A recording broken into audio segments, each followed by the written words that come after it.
Nashik TCS प्रकरणात बचाव पक्ष आक्रमक कोठडीची गरज नाही. या प्रकरणात आरोपींवर नॉनव्हेज खायला दिलं किंवा धर्मांतर केल्याचा गुन्हा दाखल असून त्याचा तपास पोलिसांकडून सुरू आहे. पोलिसांनी 10 दिवसांच्या पोलीस कोठडीची मागणी केली होती, मात्र त्याची गरज नसल्याचं आम्ही न्यायालयात मांडलं आहे आणि या गुन्ह्यात एकाच कारणावर वारंवार पोलीस कोठडीची मागणी केली जात असून ती आवश्यक नसल्याचं आमचं मत आहे. संबंधित घटना सुमारे 3 वर्षापूर्वीची असून सध्या धर्मांतराचा प्रयत्न झाल्याचं दिसून येत नाही. एका हॉटेलमध्ये नॉनव्हेज खायला दिलं की संबंधितांनी स्वतः मागवले याचा तपास सुरू आहे. न्यायालयाने निर्णय राखून ठेवला असून लवकरच निर्णय जाहीर होणार आहे. या प्रकरणाच्या तपासासाठी आरोपींची पोलीस कोठडी आवश्यक नाही अशी आमची मागणी आहे.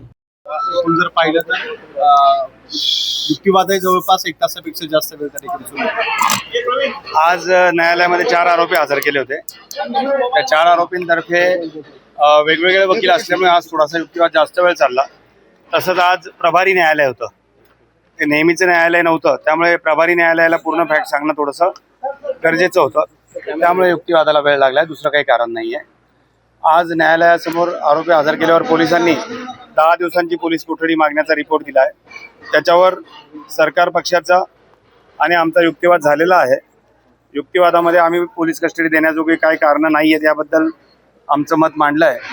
आता या आमचं सगळ्यांचं ऐकल्यावर न्यायालय काय ऑर्डर करतं ते बघूया. अजून तर जस्ट आता आर्ग्युमेंट झालेले आहेत, अजून काही मेहरबान न्यायालयाने हुकूम केलेला नाही आहे.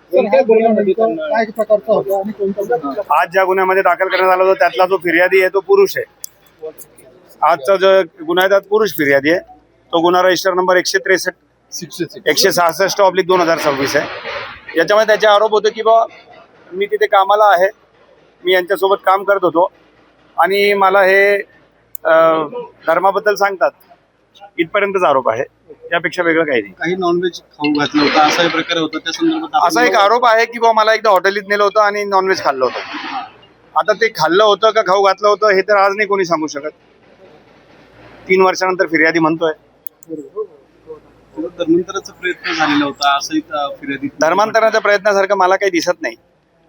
हे बघा, ईदमध्ये शिरकुर्मा खायला देणं किंवा ईदमध्ये तो पठाणी ड्रेस घालणं किंवा मुस्लिम समाजाच्या धर्माची जी टोपी आहे तशी टोपी घालणं, याचा अर्थ काही धर्मांतर थोडीच होतो.